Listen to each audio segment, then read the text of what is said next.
আসসালামু আলাইকুম। ইঞ্জিনিয়ারিং পাঠশালা পক্ষ থেকে আমি মিজান ভাইয়া চলে আসলাম তোমাদের জন্য আজকে প্রোনাউনের উপরে দ্বিতীয় ক্লাস। দ্বিতীয় ক্লাসে তোমরা অলরেডি দেখতে পাচ্ছ যে আজকে আমরা যে সকল আলোচনা করব সেগুলো হচ্ছে ডোমেস্টিক প্রোনাউন, তারপরে হচ্ছে অন্যান্য যে অংশগুলো আছে প্রোনাউনের। আমরা গত পর্বে দেখেছি হচ্ছে পার্সোনাল প্রোনাউন। তো আজকে বাকি যে 7টা প্রোনাউন আছে সেগুলো আমরা দেখব। তো তোমরা জানো যে এগুলো ফ্রি কোর্সে হচ্ছে, আমাদের পেইড ব্যাচে আছে। পেইড ব্যাচে আমরা অন্যান্য অংশগুলো খুব সুন্দরভাবে বেসিক আকারে করে দিয়েছি। তোমাদের যাদের অ্যাবিলিটি নাই পেইড কোর্স নেওয়ার জন্য, তাদের জন্য এই ফ্রি কোর্সটা এনরোল করেছি আমরা, যাতে করে তোমাদের জন্য পরীক্ষায় খুবই হেল্পফুল হয়। তো কথা না বাড়িয়ে আমি ডিরেক্ট চলে যাচ্ছি হচ্ছে ডোমেস্টিক প্রোনাউনে। ডোমেস্টিক প্রোনাউন কাকে বলে? সাধারণত কোনো ব্যক্তি বস্তুর নির্দিষ্টতা বোঝায়, অর্থাৎ ব্যক্তি বস্তু কোথায় থাকবে, কাছে থাকবে না দূরে থাকবে, নির্দিষ্টতা এইরকম বোঝানো, সেটাকে বলা হবে মূলত ডোমেস্টিক প্রোনাউন। ডোমেস্টিক প্রোনাউনটা হচ্ছে কি, শুরু হবে দিস, দ্যাট, দোস, দেশ, দোস, এই শব্দগুলো দিয়ে মূলত ডোমেস্টিক প্রোনাউনকে সিলেকশন করা হয়। তো ডোমেস্টিক প্রোনাউনের কিছু নিয়ম রয়েছে, যেমন ধরো এগুলো যদি আমি এক্সাম্পল দেই তাহলে দেখবা যে নিকটবর্তী কোনো ব্যক্তি বা বস্তু যদি বোঝায় তখন সাধারণত দিস, দেশ এই শব্দগুলো ইউজ হয়। আর যখন দূরবর্তী কোনো ব্যক্তি বস্তুকে বোঝায় তখন দ্যাট আর দোস ইউজ করা হয়। যেমন ধরো দিস ইজ মাই পেন, এই হয়, এই যে দিস ইজ মাই পেন এই হয় আমার একটি কলম। That is your book, that is your pen, এরকম যদি বলে দূরবর্তী বলে। হ্যাঁ, এই যে তোমার মানে কলম, এই যে তোমার কলম, এই যে দ্যাট, দেশ, এই দেশ শব্দটাও কি নিকটবর্তী। দেশ আর রিড পেন, এই নাও, এই নাও, এই নাও, এটা হচ্ছে কাছাকাছি বোঝাচ্ছে, তখন হচ্ছে কি এটা হচ্ছে বলা হয় নিকটবর্তী। এরপরে দোস আর হিজ পেন্সিল, দোস আর হিজ পেন্সিল, তাহলে এই যে দোসটা কি হবে, এটা হচ্ছে দূরবর্তী। ওই যে তোমার কলম, ওই যে তার কলমটি, এই যে এই দ্বারা বোঝাচ্ছে সাধারণত নিকটবর্তী এবং দূরবর্তীর যে বিষয়গুলো সেগুলো। তো মেইনলি তোমরা যখন এই যে ডেমনস্ট্রেটিভ প্রোনাউন মানে ইউজ করবা তখন দেখবা অধিকাংশগুলোতে দিস, দ্যাট, দোস এই শব্দগুলো থাকবে। আর এই শব্দগুলো থাকলে তোমরা বুঝতে পারবে যে এগুলো হচ্ছে কি আমাদের ডোমেস্টিক প্রোনাউন। এখন ডোমেস্টিক প্রোনাউনের বাকি অংশ, অনেক সময় নাউন থাকে মূলত দুইটা। নাউন থাকে কয়টা? দুইটা। ফর এক্সাম্পল আমি যদি দেই যে মানে নাউন থাকে দুইটা, আমি নাউন দিব। যে নাউনের প্রথম যেটাতে হবে দিস এবং পরেরটাতে হবে দ্যাট। তো এখানে বলি this is Habib, this is a doctor, and that is, this is a doctor, and that is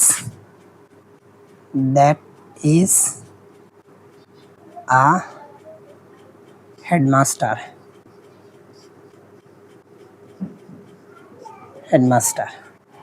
আচ্ছা, এইগুলো হচ্ছে আমাদের মূলত মানে প্রথমটার ক্ষেত্রে হবে কি দিস, পরেরটা হবে কি দ্যাট। তো এখানে দিস এটা হাবিব বা আহসান বা যে কোনো একটা কি থাকবে, নাউন থাকবে। এই নাউনের পরিবর্তে নাউনের জায়গায় সাধারণত দিস, প্রথম নাউনের ক্ষেত্রে this is a doctor, and পরের নাউনের ক্ষেত্রে হবে দ্যাট ইজ আ হেডমাস্টার। এগুলো হচ্ছে আমাদের কিছু বেসিক কনসেপ্ট, এটা হচ্ছে ডোমেস্টিক প্রোনাউন। এখন তোমরা ডোমেস্টিক প্রোনাউন যদি বুঝে থাকো তাহলে আমরা পরবর্তী এতে চলে যাই। আচ্ছা, এখন আমরা দেখব ডিস্ট্রিবিউটিভ প্রোনাউন। যে প্রোনাউন দ্বারা এক জাতীয় একাধিক ব্যক্তি বা বস্তু প্রত্যেককে পৃথকভাবে বোঝায় তাকে সাধারণত ডিস্ট্রিবিউটিভ প্রোনাউন বলে। ইজ, এভরি, আইদার, নেইদার, এই যে এই শব্দগুলো দ্বারা সাধারণত প্রত্যেককে আলাদা করা বলে। এই যে ইজ মানে প্রত্যেক, এভরি মানে প্রত্যেকে, এভরি মানে মানে মানে সবার আর কি, এইদার এটা পজিটিভ থিঙ্কিং, নেইদার মানে নেগেটিভ থিঙ্কিং। তাহলে এই শব্দগুলো যখন ইউজ হবে তখন আমাদের কি বলা হবে? Distributive pronoun. তাহলে যেমন ইস অফ বয়েস উইল গেট আ পেইন, এখানে এই যে ইস রয়েছে, প্রথমে দিকে কি রয়েছে? ইস রয়েছে, এই জন্য এটাকে বলা হবে কি? প্রত্যেক, মানে প্রত্যেকেই পাবে। কয়টা করে পেন? একটি করে কলম প্রত্যেক বালক বা বালকরা পাবে। এখানে দুই ব্যক্তি বা বস্তুর মাঝে যখন যে কোনো একটিকে বোঝায় অন্যটি থেকে আলাদা, তখন সাধারণত এইদার ব্যবহার করা হয়। তখন কি এইদার ব্যবহার করা হয়? Either of the two pens will go with do. তাহলে এই যে দুইটার মাঝ থেকে কি বলছে? একটিকে আলাদা করে বোঝাইছে। আর যখন দুই ব্যক্তি বা বস্তুর একটিও নয় বোঝালে তখন নেইদার ব্যবহার করা হয়।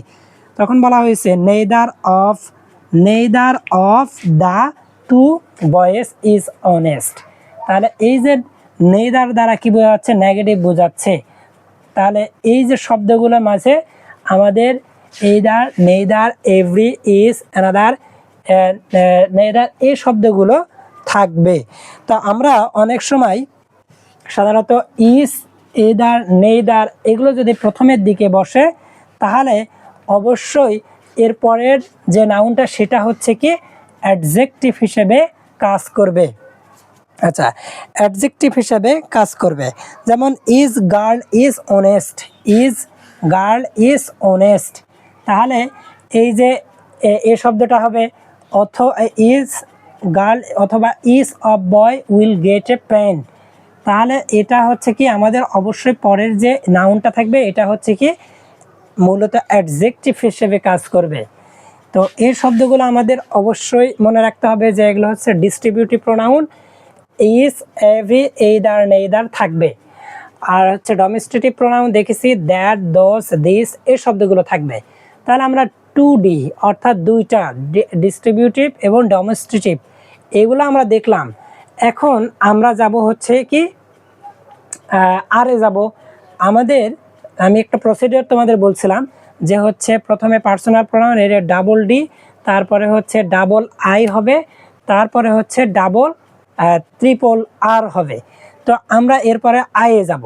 তো চলো, আইয়ে আছে ইন্টারোগেটিভ সেন্টেন্স। আমি শর্টটা তো এরপরে সাধারণত বলা হয়েছে interrogative sentence pronoun. Interrogative sentence pronoun সাধারণত কোনো ব্যক্তি বা ব্যক্তিবর্গের প্রশ্ন করতে সাধারণত কি করা হয়?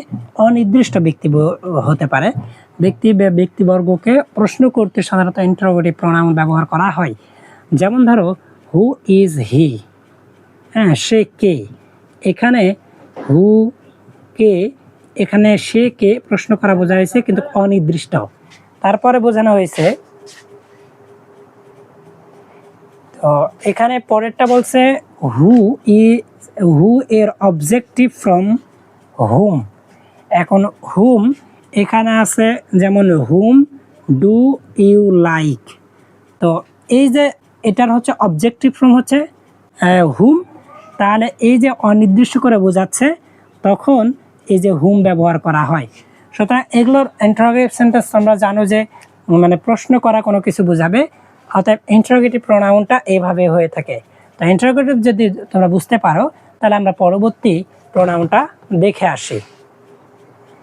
সাধারণত ইনডিফিনিট যে প্রোনাউন কাকে বলে? ইনডিফিনিট প্রোনাউন হচ্ছে কোনো অনির্দিষ্ট বোঝায়, অর্থাৎ যখন কোনো ব্যক্তি বস্তুকে অনির্দিষ্টভাবে বোঝানো হবে তখন তাকে বলা হবে মূলত কি?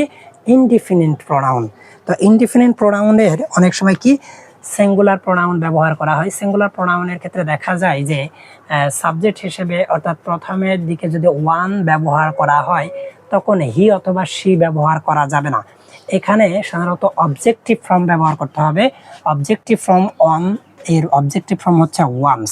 সুতরাং যেমন one must do one's duty, এরকম যদি হয় এটা গেল একটা রুলস। দ্বিতীয় রুলসটা হচ্ছে নান ইজের ব্যবহার। নানের ব্যবহার যদি কখনো যদি এই যে মানে নান, এখানে যদি নমিনেটিভ যদি সাবজেক্ট থাকে এবং সাবজেক্ট যদি পরে যদি নান ব্যবহার করতে হয় তবে সাবজেক্ট হচ্ছে কি ভার্ব হিসেবে নিবে, গ্রহণ করবে, ভার্বের পূর্বে বসবে। তখন নানটা সাধারণত none is happy in this world. আর রিলেটিভ প্রোনাউনটা হচ্ছে কি? রিলেটিভ প্রোনাউন হচ্ছে সম্পর্ক স্থাপন করা তাহলে এখানে সাবজেক্ট যে থাকবে, subject I know the boy who came here yesterday. এই যে হু যে শব্দটা আছে, এই শব্দটা দ্বারা সাধারণত সম্পর্ক স্থাপন করা বোঝায়, অর্থাৎ মাঝখানে থাকবে, তখন হবে হচ্ছে রিলেটিভ প্রোনাউন। এরপরে হচ্ছে রিফ্লেক্সিভ প্রোনাউন। সাধারণত রিফ্লেক্সিভ প্রোনাউন কাকে বলা হয়? যে সকল প্রোনাউন সাধারণত অবজেক্টের সাথে সাধারণত সেলফ ব্যবহার করা হয়, যেমন হিম সেলফ, হার সেলফ, এইরকম সেলফযুক্ত সাধারণত অবজেক্টকে সাধারণত কি বলা হবে? এই যে রিফ্লেক্সিভ প্রোনাউন বলা হয়। তাহলে তোমরা মোটামুটি সবগুলোই আমাদের প্রোনাউন শিখলা। আশা করা যায় যে প্রোনাউনে কোনো প্রবলেম হবে না। তো আজকের মতো এই রিলেটিভ প্রোনাউন নিয়ে আমাদের ক্লাসটা শেষ হবে। এর পরবর্তীতে আমরা পার্টস অফ স্পিচের অন্যান্য অংশ নিয়ে আলোচনা করব। তো সেই পর্যন্ত ভালো থাকো, সুস্থ থাকো, ইঞ্জিনিয়ারিং পাঠশালার সঙ্গে থাকো। আসসালামু আলাইকুম।